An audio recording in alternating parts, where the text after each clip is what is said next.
Global supply chain getting worse. Very pleased to have Tom Kirkman. Tom is a project manager and PMO consultant. You can see the picture from LinkedIn here at the screen now. He's a very competent and widely known in this area of supply chain and energy. So it's a very pleasure for me. Good afternoon, Tom. Hi, Armando. How you doing? It's nice to talk to you again. Yeah, very good. Thank you very much. So thank you. For those let's see, for those who want to ask questions or make comments during the conversation, just write on YouTube chat and we can bring to the live screen. As we have one person here, Tom, that sent something. Let me see who is. Oh, yeah. Let me check here. Give me 1 second. My mouse is very. Why? Oh, yeah, here.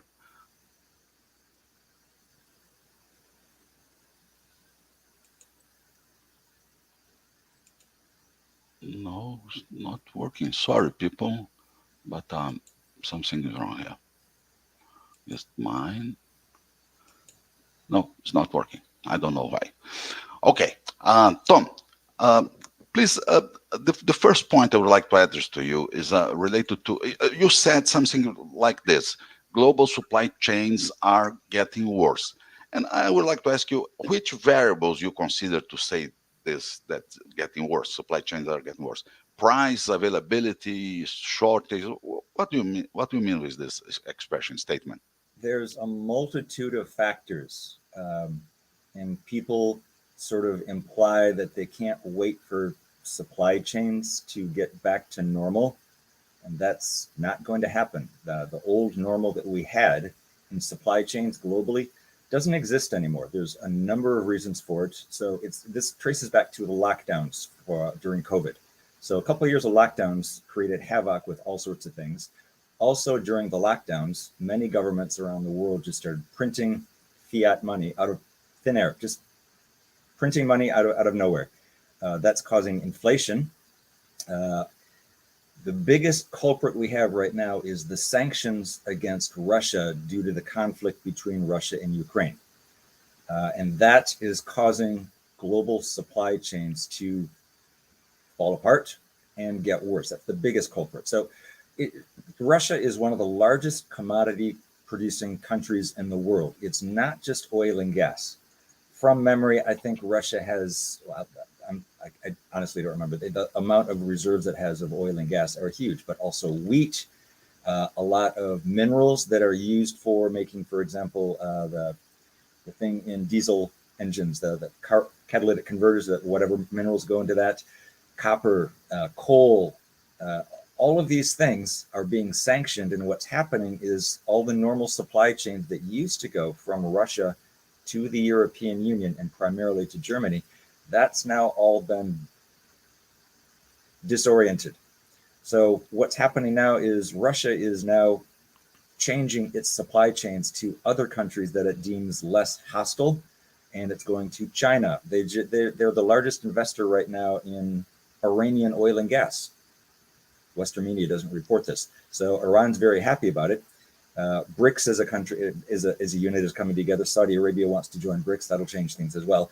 But what's happening is that the flow of natural gas from Russia via pipelines to Germany in particular, after Nord Stream 1 and 2 got blown up, and what's happened is, one of the things I wrote about is the US is now supplying more LNG to the EU than Russia used to supply piped natural gas. But the catch is, it's costing 10 times what it used to cost from piped natural gas. So the cost of energy is soaring, combined with inflation from printing. Many governments around the world, US, Canada, many countries in the EU, just printing money out of thin air and devaluing the currency causes the price of everything to go up. So now we've got in the European Union huge price shocks for energy, specifically for natural gas and electricity. And there's already plans published for rolling power blackouts in case there's not enough energy this winter, both in the UK and in the EU. There is no energy shortage. There's not. This is created. Uh, what's happening is the energy that used to flow fairly efficiently is now being rerouted. For example, Russia has contracts to sell liquefied natural gas, LNG, to China. China has been reselling Russia's liquefied natural gas to EU at triple and quadruple the price that they bought it for. And China's very happy about this, but they've stopped doing that. So China is now holding on to its own LNG that it buys, and it's not sending it out anymore. And the infrastructure within the EU is not set up to handle the massive amounts of increase in LNG. So last week, I believe there was 30 LNG tankers sitting outside of Spain because they simply can't unload. The LNG infrastructure in the EU was never prepared to handle this onslaught. So it's, from the bigger picture, one, there is no energy shortage globally. It's just being rerouted, and it's causing chaos. But okay, go ahead. Oh yeah, Tom. don't wanna But ramble you're talking about natural gas, LNG, oil products, but related to equipment, components, and Okay, here's where this leads into. So because of the high natural gas costs and the high electricity costs, companies that are energy intensive, such as steel mills, such as aluminum smelters, such as large mining operations and stuff like that. It's, for example, an electric motor has steel, which is going to become scarce. There's last month in the EU, there was around 15 steel companies that were either partially shut down or in the process of shutting down. There's going to be a steel shortage. There's going to be an aluminum shortage. Aluminum takes huge amounts of electricity to smelt the aluminum, and it's simply not going to be profitable for Western countries to do it. Some countries, such as China, that are not so bad off and don't have sky high electricity prices, may be able to continue, and maybe steel and aluminum might shift over to those types of countries. But my background in oil and gas, a lot of things, a lot of metals, we typically don't accept from certain countries because they don't meet the international standards, the ASTM specs or stuff like that. So with steel mills shutting down, with aluminum smelting, it's going to be grinding to a halt, with shortage of other manufacturing materials that used to come from Russia, with a shortage of fertilizer for food, because you need natural gas to make fertilizer generally. You need large amounts of natural gas. With some prices of natural gas quadrupling, even approaching 10 times the amount of what it used to be, it's causing a lot of businesses, manufacturing businesses, to close down. They simply can't afford. This includes something like bakeries, places that make bread. The amount of energy that you need to do the baking nonstop is becoming unprofitable, and these little mom and pop bakeries, the small places, are just shutting down. So when you've got factories and businesses closing down, it impacts the availability of materials. When there's a slowdown in the availability of materials, the supply chains get broken. It takes longer and longer to receive the goods that used to be fairly quick, and the price on everything goes up dramatically. So I don't have the figures off the top of my head, but the price of stainless steel is gone way up. This is a known thing. And with steel mills in the EU, which are capable of producing very high quality metals that the rest of the world uses, with those steel mills closing down, anything that has metal in it is going to, one, take longer to arrive. Two, it's going to cost a lot more money. Simple supply and demand. So that is what's the final piece of what I consider global supply chains are getting worse. It's not just the sanctions. It's not just inflation. It's not just what started during the lockdowns. It's businesses closing down and the raw materials no longer coming to market to do basic manufacturing. So cars, expect the price of cars to go up because there's a lot of metals that go in there. The plastics that are made for cars, as you know, basically all the plastics come from oil. With the price of oil going up and with it being rerouted, it's going to push up the price of making plastics, and the energy required to run oil refineries and natural gas refineries and petrochemical plants. I'm concerned about that. This doesn't seem to be yet on the radar of the media or the governments, but at what point does it become unprofitable for these massive, huge, multi-billion-dollar operations? the cost exceeds the amount of revenue they're going to get back. Stop and think what's going to happen. We've seen it happen already with natural gas. What happens if the same thing starts happening with oil? So we're entering new territory of natural gas pipelines. They're fair game. Nord Stream 1 and 2 got blown up. Who knows if on anything's fair game now. So that's what I say. They're going to get worse. They are not going to get better. I don't see this resolving anytime soon. Eventually it will. It will reconfigure, and the global supply chains will get rerouted, but it won't be as efficient. Russia selling LNG to China, who then resells it, down through India, back to the EU. It quadrupled the price and a lot of added time. It just doesn't work. It's not a good solution. Yeah, this is the point probably you are talking about. Europe, so stop importing from Russia natural gas and start importing from Russia, this same country, LNG, but not directly. Probably you using another country to be the bridge for this, no? Natural gas pipelines are about the most efficient way to transport usable energy. Natural gas is used for all sorts of things. It's used for heating homes. It's used for running manufacturing plants. It's used as the raw feedstock for making fertilizer. So you can use liquefied natural gas, but it's more expensive.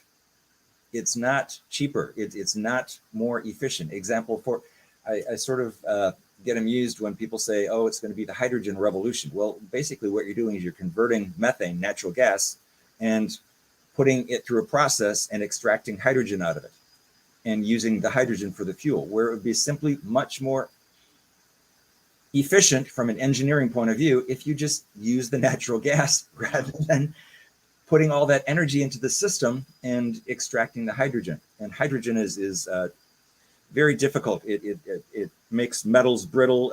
It's not easy to handle. It leaks. It's very difficult to contain. Natural gas is a known factor, and as long as there's not sulfur in it, it's not going to affect metals in any way. So,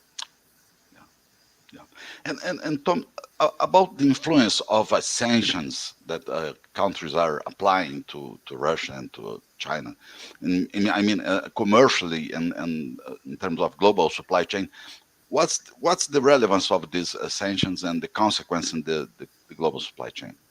Because Russia is one of the largest raw materials commodities provider in the world. That sort of gets ignored by a lot of governments and by a lot of the media. They just got huge amounts of natural resources that the world has been using for a long time. Coal, and I know coal, people don't want to talk about coal, but because they can't get enough natural gas right now, the world is burning coal. And David Blackman wrote probably the most amusing thing that I read this week. In Germany, there is a fully functioning wind farm, which they're tearing down so they can mine for coal. They're so desperate for energy. They've invested this massive wind farm. It's fully functioning. It's providing electricity, but it's not providing enough. So they're knocking everything down, and they're going to mine for coal in Germany. Do you understand how inefficient that is? Yeah, totally inefficient. Yeah. I know that's my point. Some people do not agree with me, but related to shipping LNG from America to Europe, 50, 70 cargo ships going through the Atlantic, 6,000 kilometers. I don't know exactly what the distance is. And do you see some kind of, because it's part of the global supply chain, of course, and do you see some kind of operational or logistical or safety vulnerabilities in this kind of process? No, not really. Again, a lot of governments and media have the wrong idea. They think LNG is unsafe, or it's when it's being transported in a super cooled state, it is relatively inert. It's not going to go kaboom. Yes, you can take a bomb and drop a bomb on an LNG, freighter, and it'll explode. But if it leaks out, it's basically just leaking out natural gas, and there's ways to manage that. You cover up the leak or anything. But safety is not really an issue. LNG has a wonderful safety track record. So my concern would be more, since Nord Stream 1 and 2 got literally blown up, my concern is somebody going to start targeting these LNG ships? Yeah, interesting. Okay. But if the temperature must be controlled during this trip, Yes. so You you need motors, you need compressors, and I don't know exactly. Yeah, but once you get it down there, it's not that difficult to maintain it. It's at minus 260 degrees. And once you get it down there, you use the boil off. In other words, what evaporates within the ship itself to keep the refrigeration going. That boil off is used as the energy source for the refrigeration. So it's basically a self contained process. But the costs at the end of the day, the costs are too much higher than the normal NG Yes. natural gas. How much cost? You have let's see, some numbers or a kind of a dimension of these costs? No, because they keep changing. And to be honest, I'm paying more attention. I'm not looking at the cost of LNG normally. I'm just looking at more of it's being produced, more of it's being shipped, more of it is leaving the United States and going over to the EU. And it's simply, as I pointed out, the US is providing currently more LNG than Russia used to supply of piped natural gas. But that cost is 10 times the amount of the piped natural gas. That is just economically very, very hard on the entire European Union. Also, just to complicate things, if the entirety of the European Union's natural gas storage is completely full, it'll last no more than 3 months, about the end of February. That's assuming it's a normal winter, that it's not a colder than normal winter. So by this spring, it's going to be difficult. And if it's going to be a cold winter, that's going to cause all sorts of things. And if there's energy blackouts, that's going to cause supply chain issues as well. Businesses won't be functioning. Factories won't be manufacturing stuff. They'll be shut down. The UK has very specific plans in place of 3-hour rolling power blackouts in case. They say it's unlikely to happen, but Murphy seems to be working really hard here at making sure everything that can go wrong does.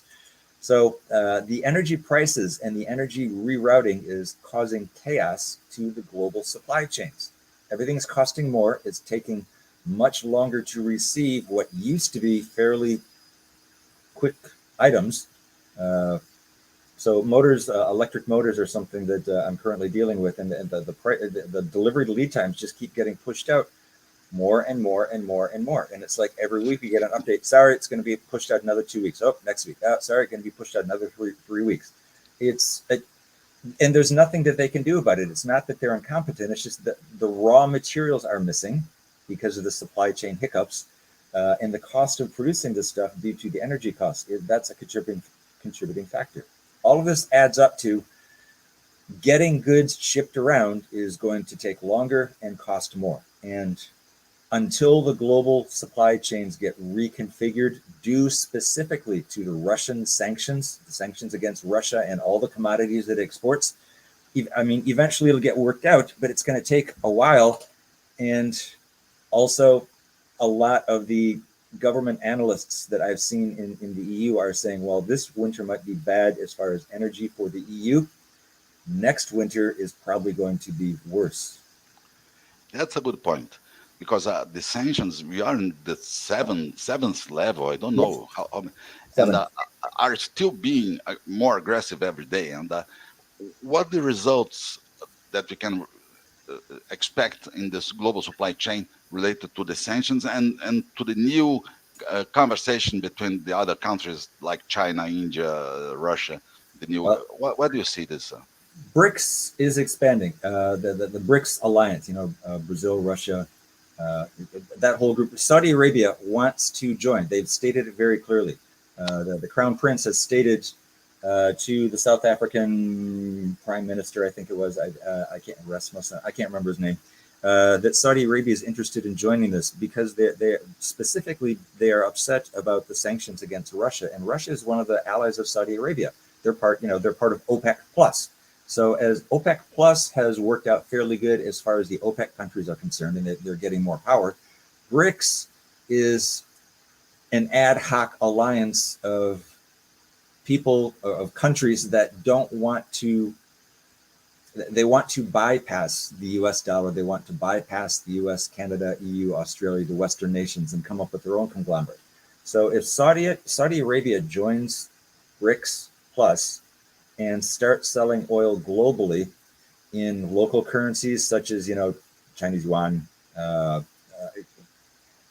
Iranian currencies, Indian currencies, and instead of U.S. dollars, then it's essentially game over for the U.S. empire.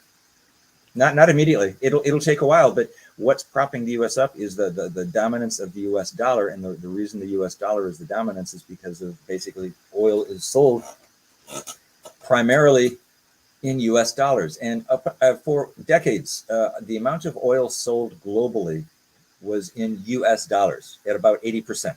About 20% was little trades between small countries and stuff like that.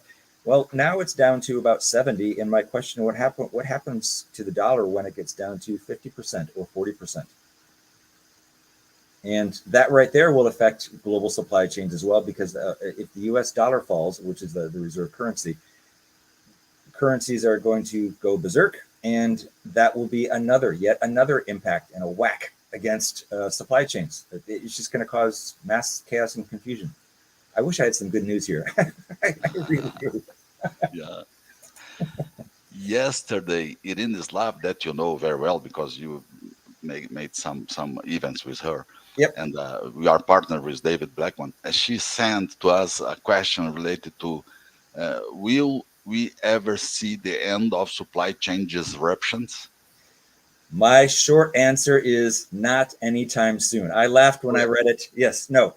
It will eventually resolve, but it's going to be painful, and it's not going to be as efficient as the old supply chain used to be. So what's happening with the flows specifically from the global commodity provider Russia, those flows which went directly from Russia to the EU are now being rerouted inefficiently through China, through other countries, and then resold. That adds time and cost to everything. So it'll eventually get fixed, but it won't be as good as it was before in the past. There is no returning to the old normal of supply chains that I see anytime in the future. So the new is abnormal. Well, the way the current situation is probably going to be the what they call the new normal. But the thing is, it's getting worse. When the natural gas prices and artificial natural gas shortages hit the EU this winter, and more businesses shut down.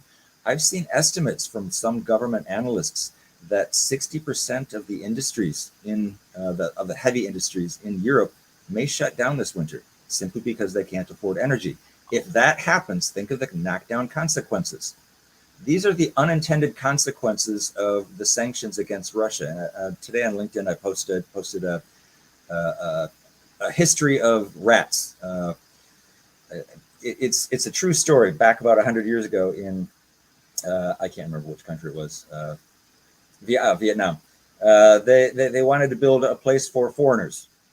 So they decided what they're going to do is they're going to beef up their sewage system. What that happened is the rat population exploded because the sewage system was now an eco heaven where they got lots and lots of stuff. The rat population exploded. It sparked bubonic plague.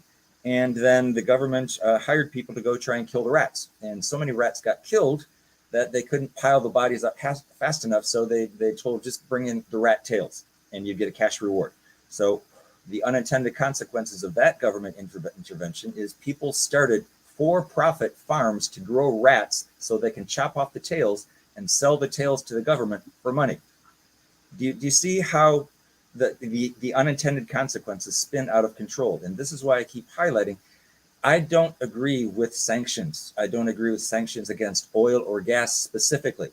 And sanctioning Russia's oil and eventually gas is having all of these unintended consequences, including contributing big time to supply chain problems. And these will get more pronounced this winter. It's going to land with a thud in the EU this winter, and in a lesser state to North America and Australia by this spring. How bad it's going to get, I don't know. But I can see this coming. And I know I messaged you before. I wrote on when I was still a volunteer moderator on oil price a couple of years ago. I wrote in January 20th, I think, 2020. I wrote a short little introduction saying, hey guys, there's this thing called coronavirus coming out of China, and it's going to affect the world. It's going to have economic hiccups. It's going to start whacking things. There's going to be health issues. It's going to affect energy, economics. And I said, this is what's coming our way, guys. And this is before it had actually left China. It was only still contained within China at that time. And the initial comments to the thread was, this is such utter bull crap.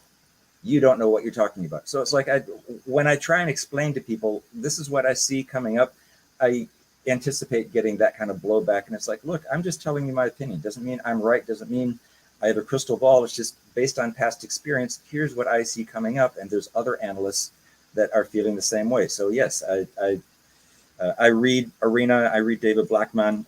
These guys know a lot about the energy industry, and they seem to hold similar views that we do. Tom, do you believe that the real reason to the Russia invasion in Ukraine was the non-licensing of a Nord Stream 2 or the NATO installation in the country? No, Putin, the Ukraine government got overthrown in 2000, I think. It's either 2014 or 2017. I can't remember what. And a U.S. friendly government was installed. That's when this whole Ukraine issue started. And Putin and Russia had, for decades, had said very clearly, our red line in the sand is we will not allow Ukraine to join NATO. That is our red line. If that happens, we will declare war. And they said it again and again and again. And NATO basically said, yeah, don't worry, we're not going to expand right on your border. And then they went ahead and did it. Over the course of the next 2 decades, they did. More and more countries joined NATO, right butting up against Russia. And basically, when Ukraine tried to announce that they're trying to join NATO, I believe that was the trigger that Russia basically did what it said it was going to. If Ukraine joins NATO, they will invade. So the other part is the section of Ukraine, which is right next to Russia. A lot of the people there speak Russian language. The borders of Ukraine have changed so many times over the last 500 years. People look at it in the last 2 years, and it's like, no, look at a history map from 500 years ago. Mm-hmm. It's not as simple as the media is making it out. My view is there are no good guys in this. They all suck. Every player in this whole Ukraine, Russia mess, everyone involved in it, everyone doing the sanctions, it's like, no, you guys all suck. It's just making things worse.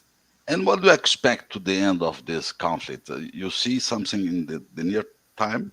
The U.S. clearly wants this to not end because their long-term goal is to wear down Russia. So they've basically declared that the current U.S. administration has stated that Russia is the new enemy, which is kind of stupid because the new enemy is actually China. That's the real threat. Russia is not the real threat. Russia is just trying to protect its borders. China has been infiltrating the education systems, government agencies, high-tech industries for decades. China is the threat, not Russia. Russia and Ukraine, that's basically an internal squabbling match between, that border has been fluid for hundreds and hundreds of years. Just stay out of it. It's like, why are we sticking our nose in?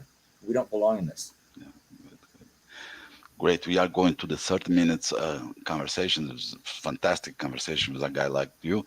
But I would like to bring from you the conclusion in terms of the title, the topic that we bring to this conversation. You see, it's getting worse, but can getting better soon. It will eventually, but not soon. It won't. I don't see it getting better next year. Elon Musk came out with a tweet yesterday.